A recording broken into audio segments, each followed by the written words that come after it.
the matter? What is it? Another case for Nick Carter, master detective.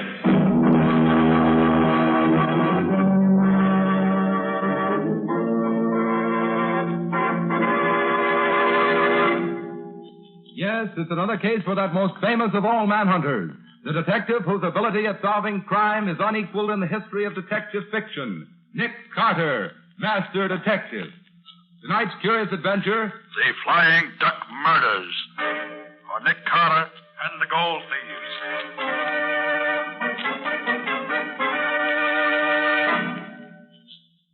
Carter, unless you think more of a large fat fee than you do of your life, I advise you to throw up the case at once. Apparently, we don't look at this in the same light, Mr. Dalrymple.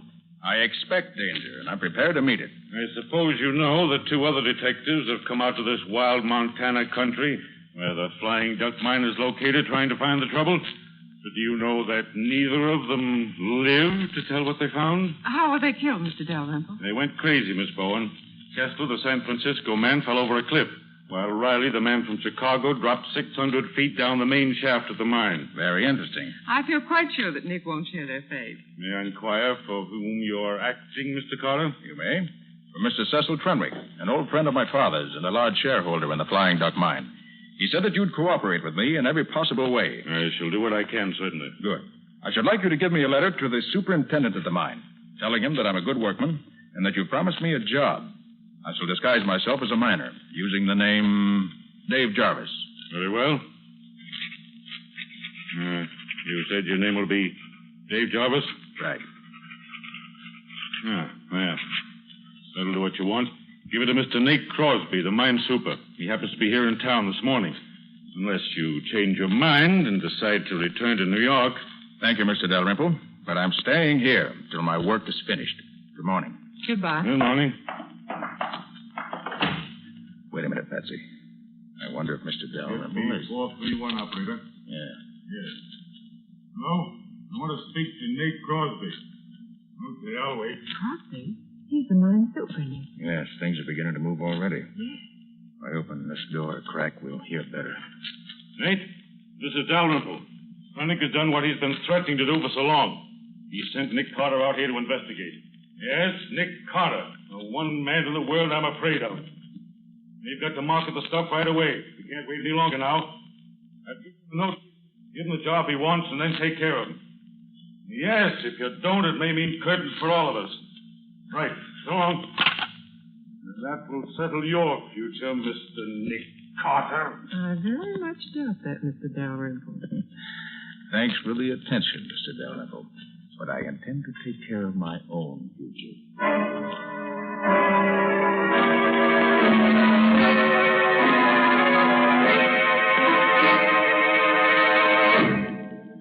So, Mr. Dalrymple is in on the deal. He certainly is, Gubby, up to his neck. Well, at least we start off with one good hot prospect. What do we do now? Get into your miner's outfit. Then take this note down to this address and give it to Nate Crosby, the mine super. Now remember, your name's Dave Jarvis, and Crosby's to give you a job in the mill. Okay, Nick. Then what? Well, first and foremost, keep your eyes open. Crosby will believe you're Nick Carter, so watch out for him. He'll try to put you out of the way. And don't forget, Scubby, the detectives from Chicago and Frisco both came to grief. Well, it's going to be different with the guy from New York. Now, Patsy, you wait here at the hotel where we can get in touch with you if we need you. Sure, Nick. All right, get going, Scubby. I'm going out to the mine right away. You wait, though, and ride out with Crosby. And watch out for him. Right, Nick. I'll keep one eye on him and one on the mine.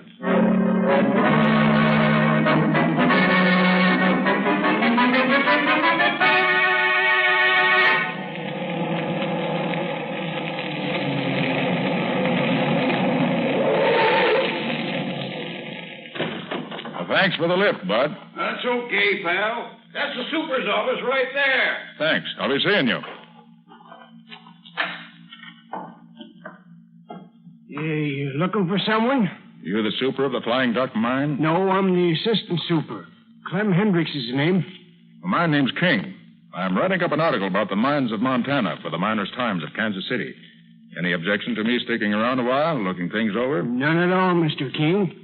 Just so long as you say something good about us in your article. You want me to show you around? No, thanks. I'll just drift around and see what I can pick up. If anyone stops here, tell them I said it was okay. Thanks, I will. Be seeing you. Now, if find the boss of the day shift and get some information on how this place operates.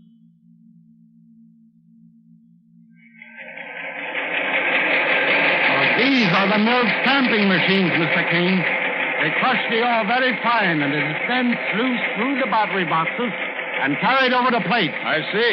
The plates are coated with quicksilver or mercury, and the quicksilver picks up most of the gold and from the crushed ore.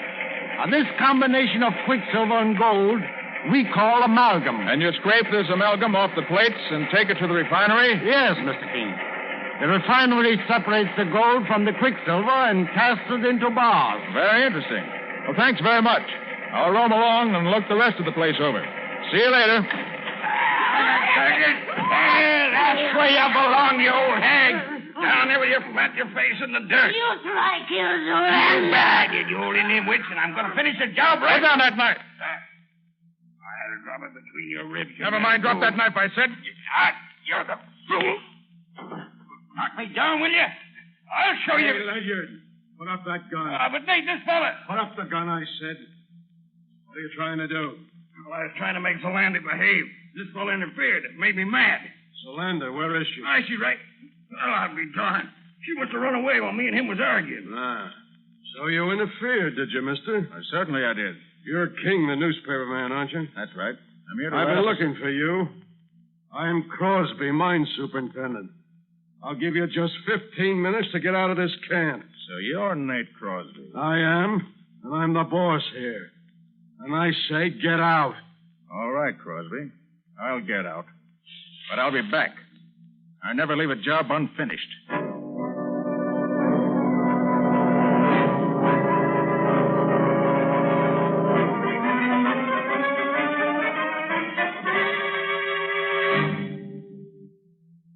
All right, pick 'em up. You can carry them. I know they're heavy, but they have to have a solid lead lining so we can ship bodies in them. Put them in the old powder house and shut the door when you're through. Okay, boss. Come on, fellers. Okay, all right, get it up there. That's the stuff. Oh, boy, they're heavy. That does it. Now we're going to have to move some of these empty powder kegs to make room for all three caskets. Jarvis, you stay here and pile them up out of the way. Rest of you get the other caskets. Okay, boss. All right, hop to it.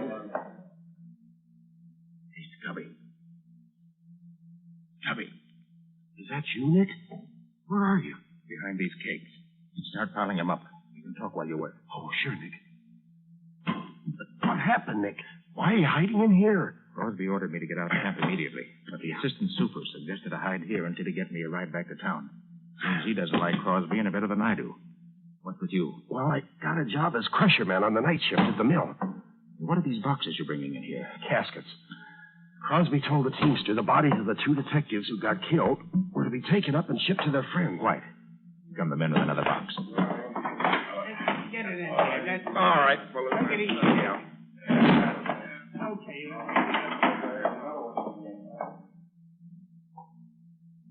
Nick, there were only two detectives who were killed. Who do you suppose the third box is for? For you, I imagine, Scubby. What? Remember, they think you're Nick Carter. I'm only Mr. King, newspaper reporter. Well, I'll certainly see that casket stays empty. Scubby, you know where the detectives are buried? Well, the teamster told me that Crosby knows because he and a couple of the mill hands took the bodies away. I see. Scubby, I've got an idea. When the men bring in the other casket, you go out with them. Then make some excuse to come back in here again. Okay, Nick, I'll fix it. Quiet now. All right, fellas, right here. That's it. All right, that'll do it, I think. Oh, hey, boss. I must have dropped my knife inside the powder house. Do you mind if I get it? Do what you want, so long as you're not late for your shift at the mill. Okay, boss, I'll be there. Oh, clear, Nick, they've gone. Now, what's your idea? First, shut the door, Scubby. Oh, sure, Nick. Now, Scubby, I want to see what's in these caskets. Here, I've got a screwdriver and my knife. Oh, so have I. Look, I'll help you. Good. Well, I'm glad they only use 4 screws to fasten these covers down. Makes it simpler. But why do you want to see what's inside, Nick? Got a hunch, that's all. Yeah. There, it's got it. You all ready? Yeah. All right, let's lift her up. Give me a hand. Yeah. Right there. Uh-huh. hunch is right, Scubby. The caskets are not lead-lined.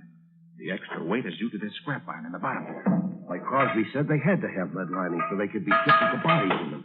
These caskets figure in this game more than just as caskets, Scubby. Well, Crosby told the teamster to have a fresh team hitched to the large wagon for him at midnight tonight. I thought so. Scubby, he's going to take these caskets somewhere tonight. And I want to know where. Yeah, but how are you going to find out? I'm going with him. Hidden in this casket. I'll get in it and you put the lid back on. Oh, but Nick, you'll smother in there with the lid down. Scubby, you can put 4 small pieces of wood under the coffin lid before you screw it down. Oh, but Nick, I wish you would. Now, hurry up. All right. Pretty good fit. All right. Now hurry up. Okay, Nick. Keep your head down while I put the lid on. Okay. Now we have it. Have you learned anything yet, Scubby? Well, the only place in the mill where the gold could be stolen is the room where the battery boxes and the plates are. Hey, well, have you found out how they did it? No, not yet. I hope to learn tonight when I'm on duty in the mill. Good, Scubby. You take care of that end. Now, what's this end? Yeah. Well, here's good luck to us both. I suspect we both may need it.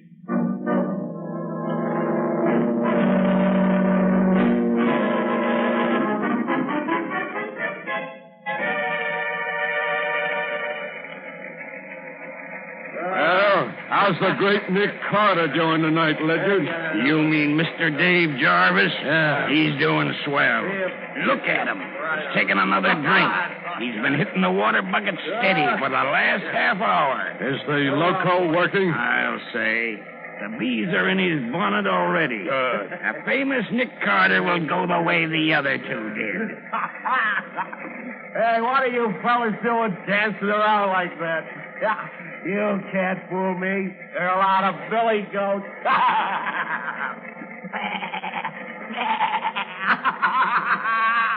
Oh, I'm thirsty. You gotta get me a drink. Keep your eye on him. If he starts fighting, lay him out with a crowbar. Don't take any chances. Okay. Say what he's right in my shot.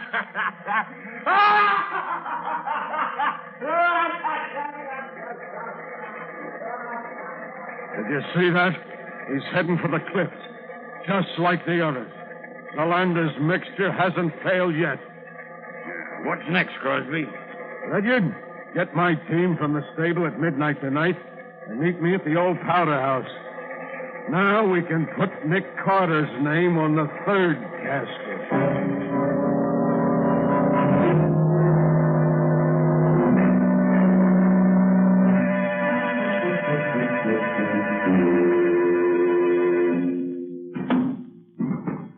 That's the last box, boss. All right, Ledyard. You sit on the top box. I know that, boss. That's Crosby. I'd like to see his face if he knew I was in this casket. What did you take such wild broncos for, Super? They're the only fresh team in the stable. We got a hard run tonight over rough country, where no truck could possibly go. All right, Sam. Let them go and then climb up here with me. Here they go. Watch them. Okay.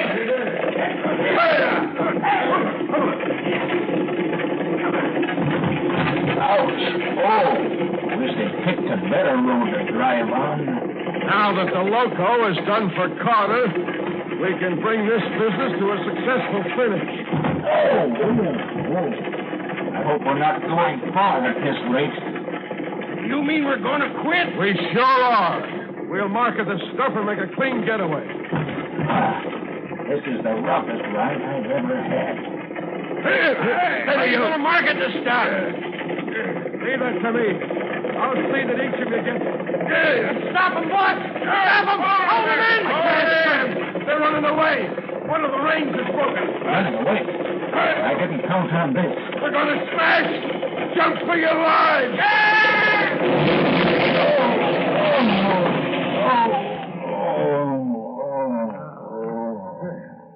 We got off just in time, boy. Yeah. Hey, look at that casket, Crosby. The one with the lid torn off. Huh? Oh, that's the infernal reporter I ordered to get out of camp this afternoon. What was he doing in that casket? Never mind that now. Get him while he's only half conscious. Come on, Sam. Now you... Good work, boys. That fixes Mr. Reporter. Tie his hands and feet with that rope. Okay, boy. You won't fight no more for a while now. Hey, look, Super. Here's a pair of handcuffs in his pocket and a couple of guns. Hey, what kind of reporter are you? Going around with handcuffs and guns in your pocket. You'll have to draw your own conclusions, Crosby. I've drawn them already. You're here to help Nick Carter. But by this time, Carter's where neither you nor anyone else is going to help him. He's loco. Plumb loco. Well, you never can be sure about Carter, Crosby. I can this time. And I can be sure of you, too. All right, put him back in the casket, boys. Put the cover on. Nail it down if you can't find the screws. Here's some nails. Come on, you. In you go. I got out the last time I was in here, Crosby. But you won't get out this time. Get the lid on, boys. That does it.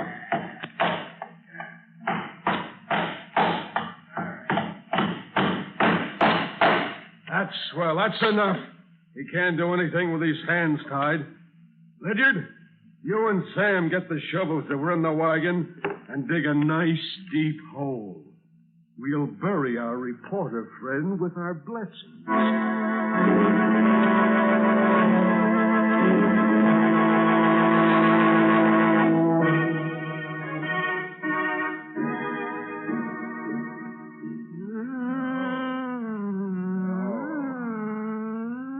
Hey. Who are you? You get 'em senses now. You see, you hear, you know what me say. Yeah, I know. Good. You eat better now. Hey, who are you? Me, Zolander. You saved Zolander life. Zolander, your friend. You drink this. You feel eat better. Quick. Thanks.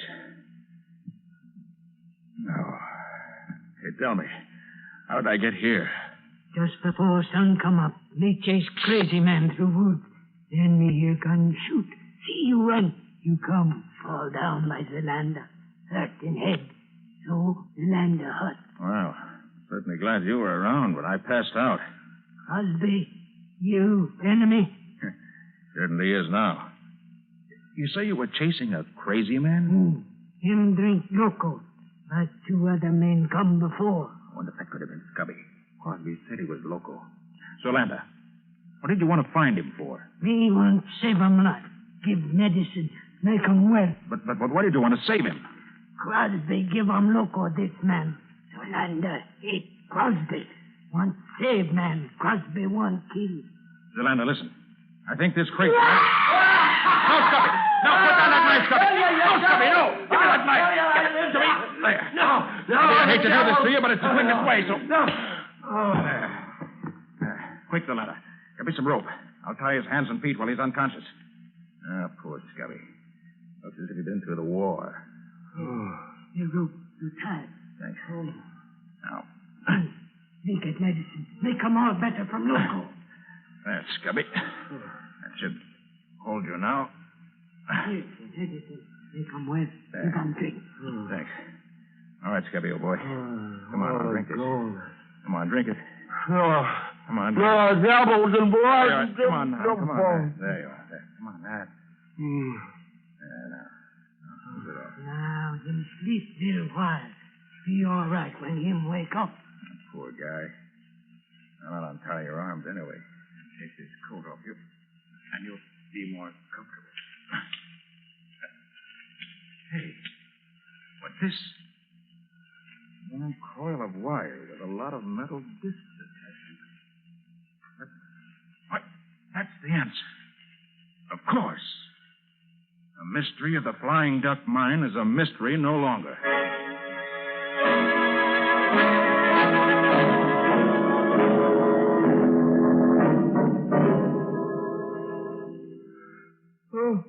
Well, Scubby, feeling better now that you've had some sleep? Yeah, I feel pretty good. Why? You don't remember what happened to you yesterday morning? Well, the last thing I recall is going to the water bucket and taking a long drink. Seemed as if the more I drank, the more I wanted. Well, that water bucket was loaded with loco weed juice. What? Surprised you didn't notice it. Well, I'm surprised at myself now. But both the amalgamators, even Crosby himself, kept drinking. While pretending to from that same bucket. Well, they certainly had me fooled. Look, Scubby. You remember seeing these discs strung on this coil of wire? Oh, yeah. Yeah, I recall seeing one of the amalgamators have it last night. Why, did I bring it here? You did. And it breaks the case wide open. Well, good for me, even if I didn't know it.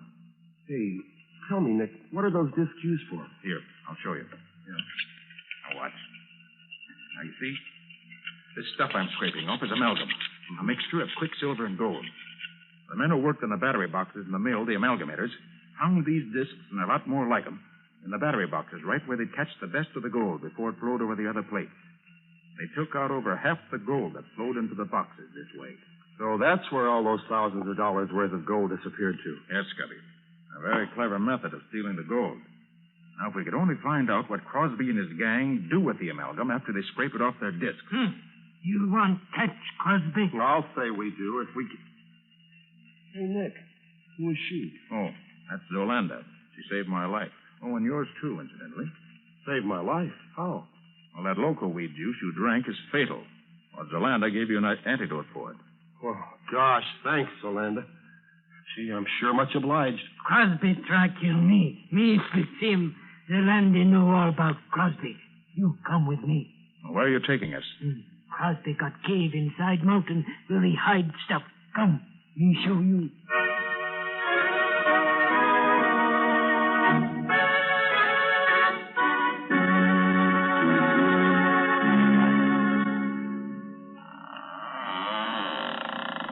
So this is where Crosby hides out, huh? Yeah. Too bad there's no one here now. But they've been here today. Look there, Scubby. Well, that looks like the scrap iron we took out of the casket in the old powder house before you hid in it. Right, Scubby. And this scrap iron was in the other two caskets. So they brought them up here. I wonder why. There's the answer. Over there in that corner. And the Thayer's furnace. And it's still warm, Scubby. So we must have scared them off when we came up. Wait. Let me take the cover off this retort.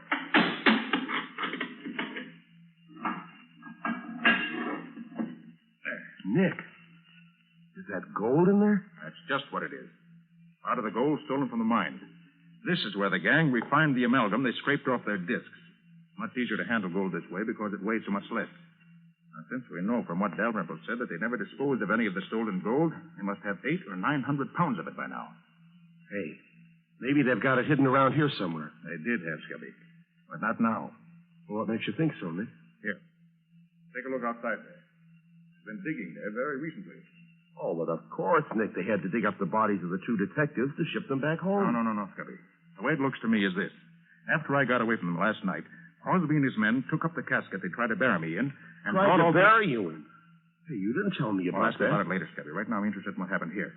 They brought the 3 caskets up here early this morning, loaded them up. How could they load 3 of them? They only had 2 bodies. No, Scubby. 3 caskets were loaded up. Don't you understand yet? No, Nick, I'm afraid I don't. How could they be Scubby, loading up? How good are you at riding a horse? Riding a horse? Yeah. Oh, I used to ride years ago. Why? Good. Zolanda, can you get us a couple of good fast horses right away? For you, me get 2 good horses quick. Good. Come on, Scubby. Let's get the horses and ride to the railroad station before the eastbound train gets in.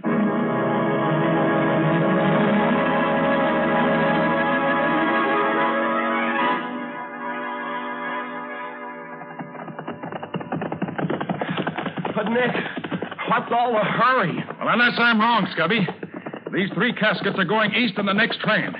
We've got to get there in time to stop them. Oh, even Crosby himself would recognize us, these Indian costumes. Yolanda let us. Well, we may need to be disguised before we get through.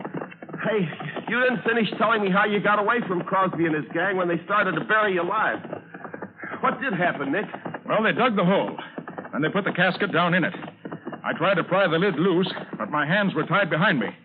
I worked on them, and just as they started throwing the dirt back on top of the casket, I finally got my hands free and untied my feet. Just then, I heard shooting and some female screaming. A female? Out there in the wild? Yeah. It was Zolanda, I found out later. Well, I managed to loosen the cover and push it up enough to see that Crosby and the men were watching something across the clearing. So I seized my chance and climbed carefully out of the hole on the opposite side. I started to run. They saw me and started shooting. Fortunately, though, they were bad shots, and I was almost free when a bullet grazed my head. It must have stunned me, because I remember nothing more till I woke up in Zolanda's hut this morning. Well, Do you know what it was that distracted the men's attention? Well, Zolanda told me that you were chasing her, trying to shoot her. She was screaming. You chased her around the other side of the clearing and then went off after something else. It was just about then that you saw me running toward her. When Crosby saw me drop, he gave up the chase. Zolanda waited until they went back and then dragged me to her hut. Gosh, Nick, we owe a lot to Zolanda. Right, Scubby. And the best way we can pay that debt is to see that Crosby and his murdering pals end up where they belong, behind bars or in the electric chair.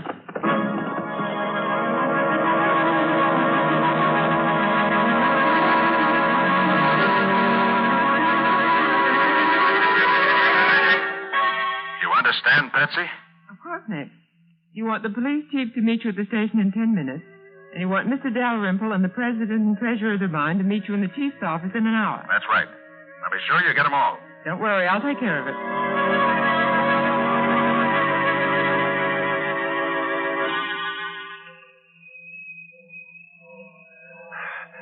These are the ones, Nick. These three here on the baggage truck. Did you notice the names on them, Scubby? Yeah. Joe Briley, Phil Kessler. Oh, look, Nick Carter. I'd rather be out here dressed as an Indian than in there dressed as a corpse. One side, there, rain in the face. We got to get these caskets into the baggage car. Oh, just a minute. You see this badge? Special agent. So what? What do you want me to do? Just leave these caskets in the baggage truck for now. But they're supposed to go on They're this... staying here, quiet. Hey, look here, baggage master. Get these boxes on the train and be quick about it. No be in hurry, mister. Why, you Indian meddler, what the deuce Huh? do you... You look behind you. What do you mean?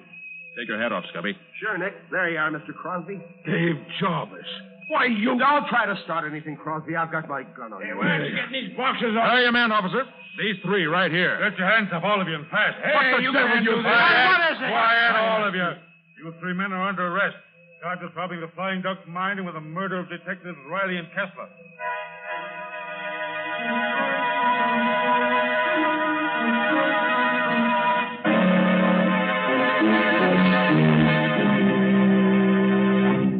Now, Mr. Dalrymple, I asked you and the officials of the Flying Duck Mine to meet me here in the office of the Chief of Police because I want to show you what's in the casket that Crosby was taking back east with him. Now, the first casket is supposed to contain the body of Phil Kessler. All right, Scubby, open it. Sure, Nick. Gold. Gold bullion. Yes, Chief. In these three caskets, you'll find the entire amount of gold stolen from the mine. Stolen by Dalrymple, the mine manager, Crosby, the mine super, and four of the workmen who worked in the amalgam room of the mill. They stole the amalgam, refined it in their own furnace, and buried it in two holes in the ground, which was supposed to be the graves of the two dead detectives. Mr. Carter, that much gold would make the caskets pretty heavy. Wouldn't that extra weight be noticed? No, Chief. Because when you ship a body by train, the casket has to be lead-lined and hermetically sealed. That means it weighs much more than the usual casket. Crosby, Ledyard, and Perkins were each going to take one of the caskets east with them as a personal baggage, which would prevent anybody from examining them too closely. One of the cleverest schemes I've seen in a long time. But it wasn't clever enough, not with Nick on the job. You have to get up early in the morning to beat Nick.